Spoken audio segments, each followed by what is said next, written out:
Hello everyone, welcome to Club Live here on Club at 22, the Rangers podcast. Friday the 13th, unlucky for some, but unlucky for Rangers fans I suppose, because there's still no news of the new manager. I am Scott Carney and I am on my own tonight, due to annual leave, as the lads like to call it, and work commitments for the other one of us. It's going to be just me tonight, but since we didn't do anything on Tuesday night with Club Deck Corner, then I still thought I would come live tonight, give my thoughts on the managerial search as it goes on and on and on. But yeah, so obviously I'm on my own. I'm a man. I'm not very good at multitasking, so please be kind, chat. Please very much be kind. To get some questions in, I'll try my best to keep up with the chat as much as I can. For people listening back in audio, when this goes out on the audio platforms, it might not make much sense to you, but I still thought I would come live tonight. So, first off, shameless plug as always. Please do like the video, subscribe to the channel. That would be magic. You can join the channel for as little as 99p a month, and you can also buy the podcast a coffee or join the Coffee by Legend membership via buymeacoffee.com. All the links are in the description for this podcast. And quickly, before I get into Rangers things and what's been happening, I suppose, over the last week since we've been on, a shout out comes from Justin Muir, who asked to wish Andrew Muir a happy birthday as he was 73 years young this week. So happy birthday, Andrew, from all of us here on the pod, mate. Many happy returns to you. So, gents, so chat, ladies and gents, I should have said, in chat, I'm going to just kind of discuss what's going on with the managerial search and who the top priorities seem to be. I think it's become pretty clear now that the top two is either is either going to be Muscat or it's going to be Philip Clement. And yeah, as I say, I was hoping that we would have something announced by today, but the board are really taking their time, and probably quite rightly so. It's one that they can't afford to get wrong. So in terms of the two managers, that I would be shocked if it's not one of the two of them. There's going to be something need to be coming pretty left field if it was not to be one of the two, due to all reports. All reports are suggesting that the talks are either ongoing or they're near enough done, and there's just the final bits to be kind of nailed down. But as of right now, when I am live, then there's no announcement, so all I can do is speculate, and it is all speculation right now. Before I go any further, I don't want used to think that I know anything that you don't, because I certainly don't. That I know just as much as the next guy. And yeah, the two managers suggested, it's going to be, as I say, between the two of them. If I have to put my hand on my heart and pick one of them right now, I would probably edge more towards Clement. I don't really know why though, and if I'm going to be completely honest, I don't. I think more of his kind of track record of managing at a level that's maybe close to what Scotland would be in terms of where he's been in Belgium. And he's obviously had a success there. I know he wasn't successful at Monaco, but I don't think you can always judge a manager on what's happened at his last club, for example. So he did show some success in Belgium, winning 3 trophies on the trot, I think it was, with 2 different clubs. So yeah, if I was leaning towards one of them, it would be him. In terms of his style of football, I think it's much more attacking than what we'd probably be used to be seeing, and I think it's something that we're all crying out for as Rangers fans. We're looking to see a much more attacking football than what we have seen. Because if we're going to be ruthlessly honest, what we've seen this season has been nowhere near the standard that we would expect, especially for the input that we have put into the transfer market. It's not shown as great returns in terms of style of play on the football pitch. Now, there's going to be a number of elements to that, new players to the country, I get that, and obviously Michael Beale's style, whatever it may have been, come across to us. So I would be more intrigued to go with Clement, and more interested to go with Clement just purely based on the kind of style of football that he has. Again, though, even though that I'm saying it, I don't really take much away from Muscat either, because I've watched wee bits and clips and that I could have seen around Muscat, and he has been at the club before and he does understand it, but I don't think that's really necessary, if that makes sense. I think there could be success with Clement there, even though he hasn't been at the club. He's never been really associated with the club, but obviously Muscat's got that bit where he fully understands the club and he understands what Glasgow's all about.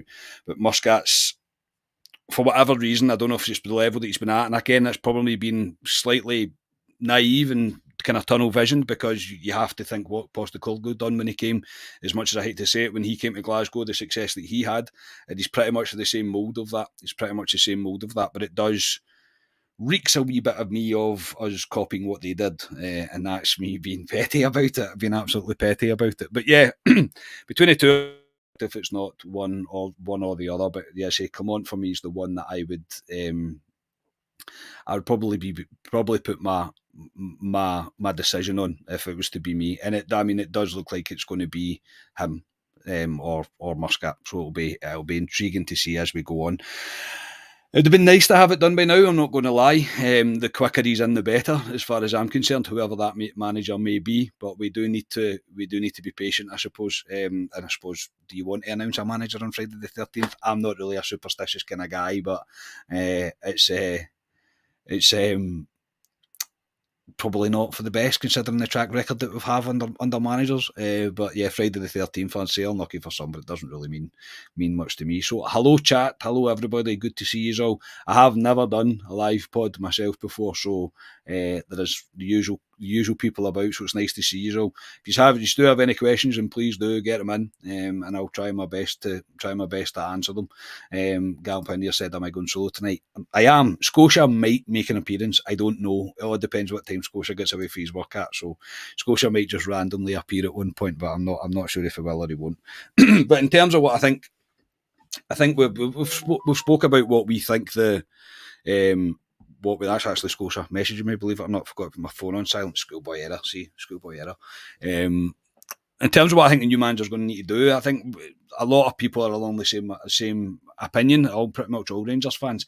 I think he needs to be really brave. I think he really needs to be brave when he comes in and he has to decide, play players that are performing, play players that have something to offer. Don't just go back down the road that we've seen before.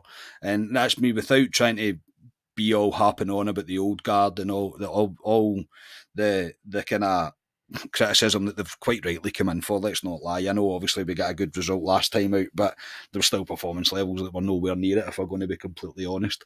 But the style of play and the players that we're choosing to play within the style of play have to be on merit, have to be on ability, have to be on the suitability for whatever formation, whatever tactics that the manager has to go for, whoever that may be. I see a lot of people are harping on about even Lowry, because he's been out and he's doing not bad at Hearts. So he's not fully got himself into the groove of things yet, but he's certainly performing. There's no doubt. I think the loan spell with him there is working wonders for him, which is a good thing, and it's good to see that we're actually taking advantage of it. Hearts is a good team for us to have a kind of association with in terms of loaning players down. It's no disrespect to Hearts, but they're not really going to be challenging for the title anytime soon. So it's a good, the kind of best of the rest, I suppose. And I don't see us having a close affiliation with Aberdeen, because Aberdeen fans wouldn't pop with it. So, but you know what I mean by that. It's good that he's playing at the best level that's under the old firm in Scotland. But that's what I mean. Even as he going back to the style of plays, he has to be decisive in what he's going to try and do. He's going to have to implement it quite quickly, which is going to be easier said than done, don't get me wrong. I think it's going to be another transition period, unfortunately, that we're going to need to go through, as you would expect of any new manager coming in. However, I don't think there is obviously much to change, but I don't think there's too drastic a change needing to happen within the squad itself in order for them just to be playing in the positions that they play in, and we'd get better football from it. It's really as simple as that. As long as we move away from the sidey, passy thing that we're all used to seeing, and it drives us up the wall, then I am very much all for that. Very much all for that. So again, it's a decision that the manager is going to need to be brave with. David Todd has asked, "What are you having for dinner tonight, Scott?" I've just had it, mate. The missus made burger.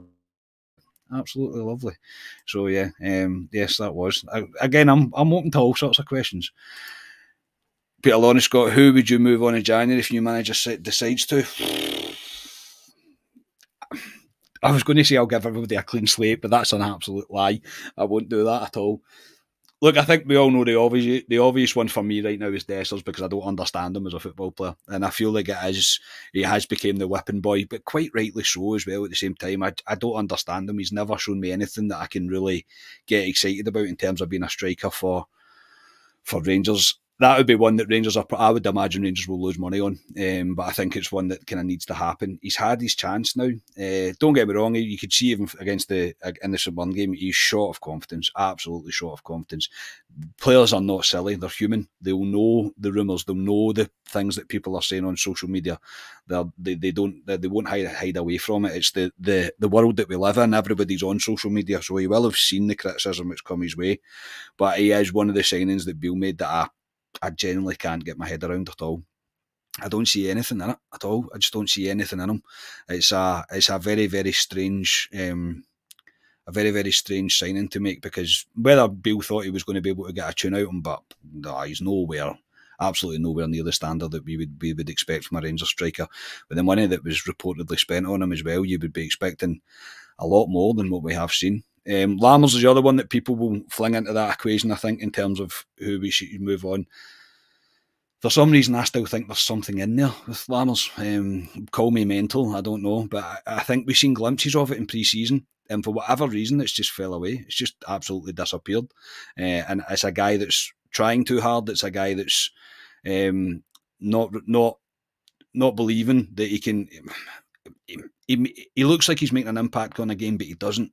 And I think that's another thing that's a bit confusing about the signing is he does look like he's trying and he's working hard, but some of his decision making is really poor. He does like to go back the way quite a lot, which frustrates a lot of fans. But again, was that the tactics under Beale? Again, we don't really know. We're going to need to wait and see when this new manager comes in. But out of the new signings, especially, they would be two that I think would come to most Rangers fans. First thought would be Dessers and Lammers to get moved on. Dessers more than Lammers for me though, 100% more than me, because he's just a guy that's not showing anything.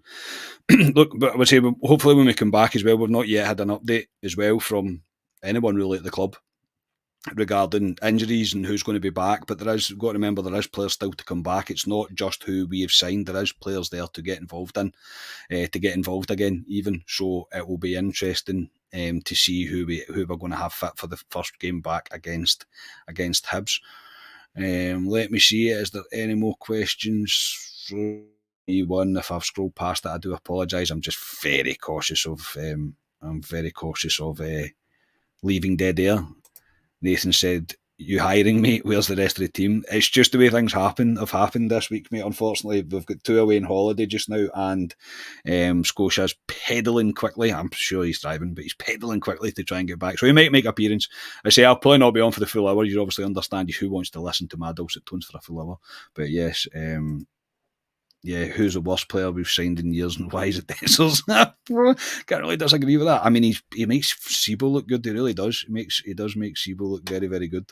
I was a fan of Sebo. I didn't mind him. He was a workhorse. Will Stark as well. Just seen you've been a member for 6 months, mate. Thank you very much. That's brilliant. Thank you very much for sticking around, mate. And yeah, is there any more? I do apologise. See, I should employ a PA. I should employ a personal assistant to do stuff like this. But yeah, no, as I say, with terms of the other squad players, I suppose we'll go back to the question that Peter had asked about the rest of the squad. I'm not sure if any of them else will, and that's purely based on the fact that we've not performing very, very well. You can offer players to clubs as much as you like, but if they're not really performing or they've not shown any sort of form over the last 6 months or so, then a lot of people won't be very interested in it. So it's a difficult one to decide who would move on. But I mean, ultimately, the decision is going to need to be made on all the players, and especially the old guard, as we all like to talk about: Tav, Goldson, Barisic, Lundstrom, Davis to a certain extent, Ryan Jack. These are all players that are now coming towards their end, I think, at Rangers, and the decision is going to need to be made. Look, a new manager might come in and get a reaction out of some of these players, and I really hope he does. Generally, I do, but I think there's a lot of them now that have just passed their peak and they're on the decline. We're not in a position where we can carry players too often. Okay, maybe some run-of-the-mill games in terms of Scottish football, but if you're pushing for success in Europe, if you're pushing to win a league title, and the cups, then we're going to need people that are on the way up and still hungry. I think that's another thing that I'm very aware of what I believe is happening within the kind of core group of the players, if you like, is the hunger's not really there anymore. It doesn't look like it's there. It doesn't look like they've got the same that same desire. And if we're going to be honest, it's probably been the same since '55. I think a lot of them reached their peak as well in terms of getting to the European final, Europa League final, and it seems to be on the decline from there. And maybe some of them won't reach heights with Rangers like that ever again. So yeah, it's going to be a tough one. But as I say, all we can ask, I think, is as a fan group, is whatever manager comes in, they decide to be pretty ruthless in terms of their decision making with the squad. Aldo, you've asked, can we recall Hagi in January, and if so, would you? I would imagine there is a recall because there is one for Lowry, so I'd be shocked why there isn't one for Hagi. Know that for 100% sure. Would I recall him? He's a better option than Lammers to me right now, so we might have been a bit too quick to jump the gun, but also the same kind of argument came up with Cholak about how we let him go, and obviously compare him to Dessers. Yes, Cholak had had scored a lot more goals than Dessers at this point in his Rangers career, but I still don't think Cholak was the answer. So yes, Dessers isn't the answer, but I don't think that automatically makes Cholak the answer. Would he been a better option for now? Yes, possibly, but as a striker for Rangers going forward for our number 9, I don't think any of us really hand on heart would have said that Cholak was the one that was going to take us forward, that was going to lead the line. Ali always spoke about it that he never really put fear into defenders. You don't think players were really scared of playing against Cholak. And he did have a real purple patch with us, but you've got to remember he had a patch where he was really poor, really, really poor. As strikers do, as footballers do, they'll go up and down, of course they will. But I think just because a player's bad and one that's not been performing for us is away or out in loan doesn't mean that they should come back and immediately start. I hope that makes sense and it's coming across what I mean by that, because I think Hagi's a good player. I really do. I think his pace is always the thing that's the issue with me. However, under Beale, I don't see why pace would seem to have been the problem, because for playing the way that we did, and we tried to push as much as we could through the middle, and obviously it didn't work and we resulted to going back out wide, yes, but I think Hagi could have been much more involved and much more effective in games than the likes of Lammers has been, especially as the season has went on. Hagi's one, I think, it'll split opinion with Rangers fans whether he should or should not come back. It's a real difficult one, I think, because Scotia absolutely adores him, but is he good enough? Is he good enough to continue on with us? And I think it's one that's, once he's out, it's always quite hard to come back, I think, especially at his stage of his career. But would I call him back? If Lammers are sticking about, then yeah, I would call him back and I would play him over Lammers. So yeah, I eventually got to an answer on that question. So yes. Yes, Blue Nose John, I appreciate that, mate. Thank you very much. Oh, I don't mind. I miss you, lads. I generally miss the chat when I'm not coming on and doing a podcast, but I couldn't not do one. I was like, I'll need to come on tonight because we took a day off on Tuesday. So David Todd said for people that we would get rid of: Butland, Raskin, Cantwell, Lammers, Seamer, Ridvan. Keep these who I have left. Yeah, I think it's always going to be the case.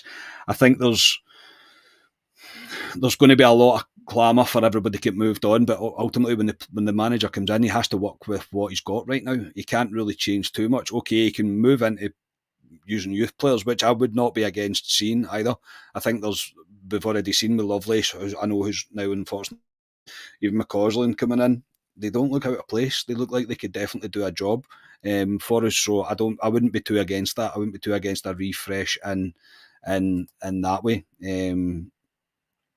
So yeah, it would be tough for the new manager to just decide to drop everyone, unfortunately, even though we're all screaming for it. I think I certainly am. There's certainly a few that I don't want to see with Rangers again, but yeah, as I say, it's one that we're going to need to balance out the kind of almost a phasing out of the old guard and bringing the new players in and bringing the youth players through. But I think both managers that are linked, the two that are linked, Clement and Muscat, they're both very keen on working with the youth players and developing them. So it'll be interesting to see what they what they do get out of that. Now, before I go any further and before I forget, I have to say a word from our sponsors. So, a time for a word from our sponsors, Manscaped. Club at 22 sponsors Manscaped have taken up. That sounded like I said Club at 22 sponsors Manscaped. No, we don't. Club at 22 sponsors Manscaped have taken a step up from Halloween to bring your face the cleanest shave it's ever seen. So this season, no need to toil and trouble. Manscaped's all-new Handyman is the best way to get rid of that stubble. Featuring a compact design and next-gen skin-safe technology, the Handyman was designed to give you that smooth finish without the mess of a traditional shave. Get the sweetest treat this Halloween by going to manscaped.com and use ClubAt22 for 20% off and free shipping. The Handyman Skin Safe technology will help to reduce nicks and cuts so you can finally feel confident when going for that close shave. For wet or dry use, feel free to bring this anywhere and everywhere. The compact design makes this perfect travel tool for on the go. The Handyman capability of shaving up to 3 days growth without the mess of a wet shave is priceless. Manscaped have also launched the Beard Herger Pro Kit. This kit has everything you need to tame your mane. Your Halloween costumes may take effort, but beard grooming doesn't need to. When you can get 20 different beard lengths in just one guard. There's no trick with this treat. Manscaped has you covered. Once again, Manscaped supports Club at 22 The Rangers podcast so much, they have provided an exclusive offer for our listeners and viewers. Get 20% off and free shipping with the code CLUBAT22 at manscaped.com. That's 20% off with free shipping at manscaped.com. Use the code CLUBAT22. For a look as sweet as candy, get the Handyman from Manscaped. So yes, thank you to Manscaped. If you use their code, use our code even on their website, you'll also be supporting this podcast. And I say it all the time, and you all think I'm lying to you. The stuff is brilliant, generally. The stuff is absolutely great. The wee Handyman tool is superb. I'm a massive fan of it. So yes, go to Manscaped. Excuse me while I take a drink. At least I said that and just didn't go silent. She just didn't know what I was doing. That's more for people that are watching it back, I suppose. Yes, there's no trick with this treat. It's brilliant, isn't it? You can tell it's written by Americans, that's all I'm going to say. You can very much tell it is written by Americans, but they're very good. Gallant, you've just asked, I've just answered. Yes, they do. It's Americans, they are American people. They send through, I'll explain it, I might as well. They send through there's always quite a few Manscaped suggestions of what you should say and what you should do, etc. And sometimes there's like 3 different versions, and some of them I'm like, I know I don't usually do it because it's usually done on a Friday night when the boys are hosting it, or one of the boys are hosting. So I do add some stuff in to annoy them because they have to read it, but some of the stuff I'm like, I can't even ask my mates to read that. I'm like, I literally can't ask my mates to read that. But look, Manscaped are absolutely excellent with us. Generally, they've been absolutely superb with us, and they're continuing on with us. So there's more deals to come, more stuff to come from Manscaped as well. So keep your eyes peeled. They're brilliant. They are brilliant. They're absolutely superb. So yes. Right. Anybody else got any questions? Fire them in. If I've missed any, who do you think? Peter Lawrence asked again, Scott, what type of player would come on and bring in, do you think? Probably pace. I think he would bring in pace. I generally do. I think he's quite attacking. But again, have we seen our new signings at full potential yet? Have we seen them in their natural positions, if you like, in their natural habitats? Some maybe, yes. Some others, I'm not so sure. I'm really not so sure. I still think. I mean, I'm still excited to see what comes from Danilo as well. Obviously, he scores a goal and gets injured, the most Rangers thing ever. And I think that's been really unfortunate for fans as well as Danilo. Is that we've had to. We have to see glimpses of him under Beale, and when he did come in and get his start, he scored, and then he gets injured with quite a bad one. So I still think there's a lot more to come from there. As well, players like Cantwell, there's going to be more to come from him because I do believe he's been getting played out of position. Beale was trying to play him too deep. He's almost signed Lammers to replace Cantwell and then moved Cantwell further back. It's what it looked like to me anyway. And to me, that doesn't make any sort of sense because I think that as a number 10 role, if you like, I think Cantwell's the best at the club that we have. I don't think there's anybody better than him. I think Lawrence is a decent option as well, but his injury proneness is beginning to bother me a little bit. But I think it's... I'm excited to see what a new manager if he can get Cantwell back to his best. I know Cantwell's went through difficult stages in his career, but there's definitely a player in there. We remember, as Rangers fans, we've always got short memories, and myself included, by the way. I'm not saying that, I'm not pointing fingers here. I'm not. I'm very much the same. Campbell was brilliant for us towards the end of last season. It really was. The Celtic fans started to hate him, and once they start to hate a player, it's usually because he's quite good, and they can't stand him. So don't get me wrong, I think he's got a big mouth, and his performances this season definitely haven't backed it up. But I don't entirely put that blame onto him, because I do think he's kind of getting played out of position. You just have to give him the ball in the middle of the pitch and let him do his thing. As far as I'm concerned, that's what you should be doing. You should not build the team around him, but he should be the one at your front line that you always have there. He'll always play in that middle spot. He'll always play in that pocket. He likes to take players on. He's got a good range of passing, and he likes to shoot. I don't understand why he fell away so quickly. I don't understand why he fell away just so quickly. So yeah, I would say I'm excited to see what Cantwell can bring to the team under a new manager. I think that would be one of the things I'm looking forward to more than I would be forward to any new signings coming in. I think it's going to be a kind of tough task to try and maybe for a manager to decide on what style of play he wants or what formation he's going to play based with the squad that he has. And I think that's another question that will be getting asked. I don't think this is really... I don't think it's as black and white as he plays this style of football, and that's why we're going with him. We have to know what we're getting in terms of a manager, instead of... Like, we didn't know if Michael Beale was good at progressing youth or making youth players better. He's got no real track record of stuff like that. He's got no real track record of what style of football we played, or how we could adapt, how we could face challenges. And in terms of that, the board probably didn't do due diligence enough to really identify the correct man. Beale was a crowd pleaser, I think, for a lot of people, myself included. By the way, I was very much for Michael Beale coming on and becoming the next Rangers manager. However, it didn't work. It really didn't work, and it didn't work anywhere near the way I thought it was going to. And I think he had the wrong idea. He said the wrong things, and eventually he got himself kind of caught out. He talked the talk, but he didn't walk the walk, as a lot of people said.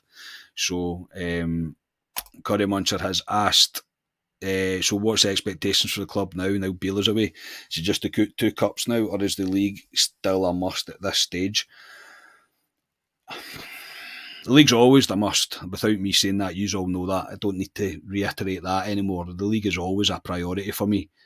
The manager now coming in possibly loses that pressure slightly by the fact of how big the gap is now. The gap is not...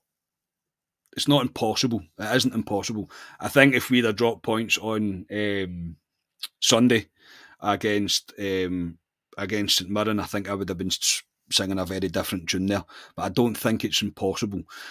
I'll always remain optimistic until possibly the next Old Firm. If the gap is still the same, we manage to win that, start to play better football, and we win that game, then I think it will change things. It will change people's opinions. The 2 cups are just a priority, the League Cup especially, but there's no excuse now for us not to win that. I don't care who the manager is. There is no excuse with the squad of players that we have. There is no excuse for us not to win that League Cup. And if we do win the League Cup, then that's a bit of a brushy bonus for the new manager coming in. It's immediate success for him. I think any new manager coming in will be able to see that as well. They'll be able to see, I've got a real opportunity to hit the ground running here in terms of winning a cup. Don't fall any further behind in the league. Win that cup, and we'll see what happens. It kind of takes us into the next window, I suppose. Well, but there will be business done. There's going to have to be. The board, one way or another, are going to have to figure out how to resolve the issues around the squad and the signings that Beale has made. I do think by the next window coming round, I think there's going to be a very quick progress, and the new manager appointed, and I think a sporting director or a football director will get brought back in. I, for one, always said, in Scottish football, do you really need one? On Michael Beale's evidence, yes, you do, because look who he signed. So I don't think that's too far away in the pipeworks. I think that won't be too far down the road. So that would... I'm not giving up in the league, Curry, but I think the 2 cups is a must, especially the League Cup. The League Cup's a non-negotiable for me. He has to win it. Whoever the new manager is, he has to win that. This squad are capable now. They're capable of it. And that's with all due respect, the team's still left in it. We have to win that League Cup. There's absolutely zero doubt about that. I say the league, we'll see. We just have to wait and see what type of football and if the new manager can get a tune out of what he's working with up until the window. And even when we get to the window, by the way, I'm not expecting 8-9 players to leave. That won't happen. There might be 2 or 3 go out, but I expect two or three maybe to come in that the manager will know by that point who he is bringing in. I reckon he'll bring every manager that comes has got in his mind of players that he likes to work with, and I don't think Clement and Muscat would be any different. I don't think they would be any different. I think they'll have players that they've probably watched Rangers already and had a think about who could improve it and what they're going to do with the team. So, but I say I wouldn't expect a mass kind of turnaround in January, but I would expect some signings to happen and some people to move on. We'll just have to wait and see. I say we'll just need to wait and see when the time we get there. Is there anything else? Let me have a look. Oh, Michael, that is a question and a half for me to answer on my Todd. Michael Morgan has asked, here's a good question, what's our best 11 with the current squad if all fit? My goodness. Butland, I think there's a non-negotiable there. My left back would be Yilmaz. My left centre half would be Davis, probably. Goldson and Tav's the ones that you're really up for debate. I would love to say Sterling, but have we seen enough of him to really say that he is the best right back that we have at the club? I'm not 100% sure. Does he deserve a chance? Yeah, 100% he deserves a chance. I don't think there's any doubt about that he deserves a chance. So, yeah, I don't know. It's a difficult one. There's nothing I can say that people will agree with and people will disagree with at the same time because of James Tavernier's reputation, I suppose. So I would need to see more from Sterling, hence why I'm putting Tav there. My right centre half. Oh man, it's difficult. Probably just now, it probably is still Goldson. It probably is still Goldson that's our best right centre half. Because I don't know who else you would bring in to replace him. Suter, yeah, possibly. Yeah, I can see the shout for it with Suter. It'd be interesting to see Suter and Davis playing together. With Tav at right back. So yeah, I'll go with Suter. There we go. I'll change it a bit. I'll go with Suter. And that'll be the back 5 in midfield. Raskin,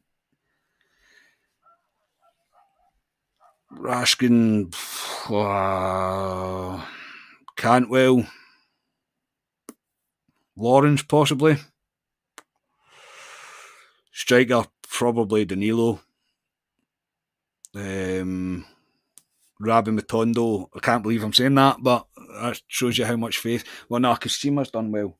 Seema has done well. Kamar Roof as well when he's fit. When he's fit, that's another conversation all on its own because Kamar Roof's just constantly injured, and he's another one that I think actually I can go back to a question earlier on. He's another one we need to move on. We can't continue to go down the road of Kamar Roof been out injured for months every time he plays 4 or 5 games of football, even though I think this is probably one of the longest spells that we've had him fit, or if he even was fit. So, yeah, I think I've said pretty much a full team there. It's difficult, it really is, because it's hard because of what we've seen this season so far. You're none of it's impressed you. None of it's really kind of. There's no game that you can put your kind of finger on and say we were brilliant that day. From this season, there hasn't been one, unfortunately. So it's a real difficult one. I'd be interested to see what everyone else says on that, actually. I think that would be very interesting to see. Curry's is not far different from mine, so it would be interesting for what everybody else thought. But yeah, I would probably say along the lines for that. I think I've seen a question. I don't even know where we are. You said, just put too much chatting. Not that I'm complaining. I do appreciate it. I appreciate you so much. He's sticking about as well, and it's just me sitting here pondering about. There must be another one. Somebody ask me another one, then I'll finish up. So you can all go and enjoy your night. But yeah, look, I don't even know when the new manager's hoping to hopefully be announced. I doubt they're going to do it over the weekend. So you're probably looking at Monday. He's because we can't go any longer with the players coming back now. We can't really go any longer in terms of waiting about, because obviously everybody's going to return from his international duty, and he's going to need at least a few days with these players to get themselves ready for the weekend. So I would like to think it's going to be no later. Maybe they will surprise us and announce it tomorrow. Maybe it's been delayed today because it's Friday the 13th and people are superstitious about stuff like that. So I would like to think no later than Monday morning though. I would like to think the final bit's getting done over this weekend, and then we get an announcement. That's what we hope for. Is the new manager unsackable this season? But yeah, well, I think so. But again, maybe that's why the board are taking so long to get this one correct, because it can't go wrong again. It just simply cannot go wrong again. This has to be right, because if not, the board are open for all sorts of criticism if they get it wrong. This one has to be absolutely spot on. So it's either, as it looks Clement or Muscat, then it's going to need to be the right fit. And I'm happy the fact that they've been asking Rangers legends, ex-players, whatever, maybe even ex-managers that we've had at the club about what it takes to be a Rangers manager and what to do, because we have no real out-and-out footballing member on our board. So I was happy when I read the reports of that they have been kind of seeking advice from different Rangers figures of the past, if you like, and the present, I suppose. But they cannot get this wrong. They literally can't. If we get to the end of the season and everything's fell apart again, there will be clamours for him to get sacked again. I think as a support, I never say that we're too quick to try and get a manager out. And I generally don't think Gio was the answer as well. A lot of people said we should never get rid of Gio. We've got to remember how poor things were under Gio. Don't get me wrong, his time in Europe and the run that he had in Europe was tremendous. It really was. However, the standard of football and what we were seeing was not great. A European manager, he was great. A Scottish football manager, he was not. And that's what I think the board have to get correct. They have to get it absolutely spot on to this. The new manager, whoever it is, has to understand the way Scottish football is. It's different to any league in the world, and I'm not saying in terms of maybe in quality, actually, yes, probably in quality, more so in quality, but in terms of just the way that it is, the kind of the get used to Scottish football hating itself to death by the people it's run by as well. That's another thing that you have to try and get. A new manager said that no matter what, the people that run this, the people, the charlatans that are on the board of the SPFL, SFA, the people, they love to hate Scottish football to death, and they'll do everything they can to destroy it. And explaining a split to a new manager as well. I know you get it elsewhere, but I mean, like the split is just one of the most idiotic things that has ever been brought in. I can't stand it, and it does not make any sense to me. I really do. I'm not a fan of it at all. So, but yeah, they need to understand Scottish football. It's as simple as that. And they say the board need to get it correct. This has to be spot on. It has to work, because if not, there'll be calls for the board after that. The board have not got away with the Beale one to an extent, but it's the chickens will come home to roost if they get this one wrong. That's absolutely sure. So they have to get this spot on. Has to be the right guy. That's why I still think it's a very much a toss up between the two of them. But as I say, if I was to have my pick, it would probably be Clement. Is the Belgian league really that much better than the J League? This is when I need Scotia on, because Scotia watches a lot more football than I do. So yeah, I don't know. Honestly, my honest answer is I don't know. But I wouldn't say there's great Belgian teams, but there's teams that would certainly give most teams in Scotland a game, I believe. And I think it could be quite similar in terms of standard. But the pressure of the job as well, that's another thing, is that the pressure you're going to get as a Rangers manager, and this particular Rangers manager as well. Okay, you'll get a free ride for quite a long time, especially up to the window. I think you'll be okay, unless obviously we're getting turned over week after week, which isn't going to happen. We've got players that are good enough to win games. We're just not seeing any sort of progression in terms of the the development of the squad, the development of the players, the development of the youth, the moving on of players that are past their best, not taking brave decisions to no longer play the players. And it's something that, again, that I've harped on don't know how many times, is too many players in that team know that they are guaranteed starters no matter what. That can't be the case anymore. Every jersey, when the new manager comes in, have to be up for grabs. A bar one. There's only one that isn't, and it's the number one. And we all know that. Butland is our keeper. Everything else, I would say every other position within that squad is up for grabs. Every single one. So it's up to the players to respond to that. And the manager has to look at what he sees, look what he's seen in the training pitch, look at their application, what even seeds in these first couple of games in players. It's okay being all tricks and fantastic on the training pitch, but it has to translate onto the football pitch in games as well. So I think it would be important for that. We have to pretty much say nobody's a guaranteed starter, because there's too many that think that they are, and take it from there. And if it means that they're not the people that think they are a guaranteed starter because there's nobody else in the senior team, if you like, that's going to take the place, bring in youth players, bring in Rice, bring in McCausland, bring in Lovelace, give them a chance at it, and we'll see where we're at. But yes, that'll do me for tonight. So I say I've went actually longer than I thought I was going to. So yeah, thank you to everybody for tuning in just to listen to me tonight. I really can't thank you enough for that. It's very much appreciated. We will all be back at some point. We'll all be back, and Scotia's probably just a wee bit. He's probably going to log on as soon as I finish this. So yeah. And Chris has asked, will I wear that fourth top again? Yes, I will wear that fourth top again. I like that fourth top. I'm not a superstitious guy, unfortunately. I'm not a superstitious guy, so I will be wearing that top again because I like it. So yeah, thank you everybody for tuning in. See, we'll be back. Well, we're going to be back soon as our new manager's announced. Whenever that may be, we'll bring you a podcast one way or another. Say if it's on Monday, we'll be back on Monday for sure. So just keep your eyes peeled. If nothing happens until I can't see that happening, but if something will happen next week, I would imagine we'll be on and we'll bring reaction to it. If I hope, I don't even want to say because I don't want to tempt fate. If nothing happens and there's still no manager by a week today, then we'll all be back. Well, three of us will definitely, I think, be back for Club Live next week. So yeah, for my first gig though, doing it myself live, I don't know if it was too bad. You can let me know in the comments afterwards actually if that was decent or not. But yeah, before you go, if you could like the video, subscribe to the channel. I actually think I missed a donation. I did. Ian, thank you so much, mate. That's very much appreciated. How long a contract would they give a new manager? He'll probably get 3 years, 4 years, maybe on a possible extension into 4. But yeah, I'd imagine it's 3 years at least. 3 years at least. So yes, thank you to everybody for tuning in tonight. Enjoy the rest of your weekend, and hopefully I'll speak to you on early next week to discuss the new Rangers manager.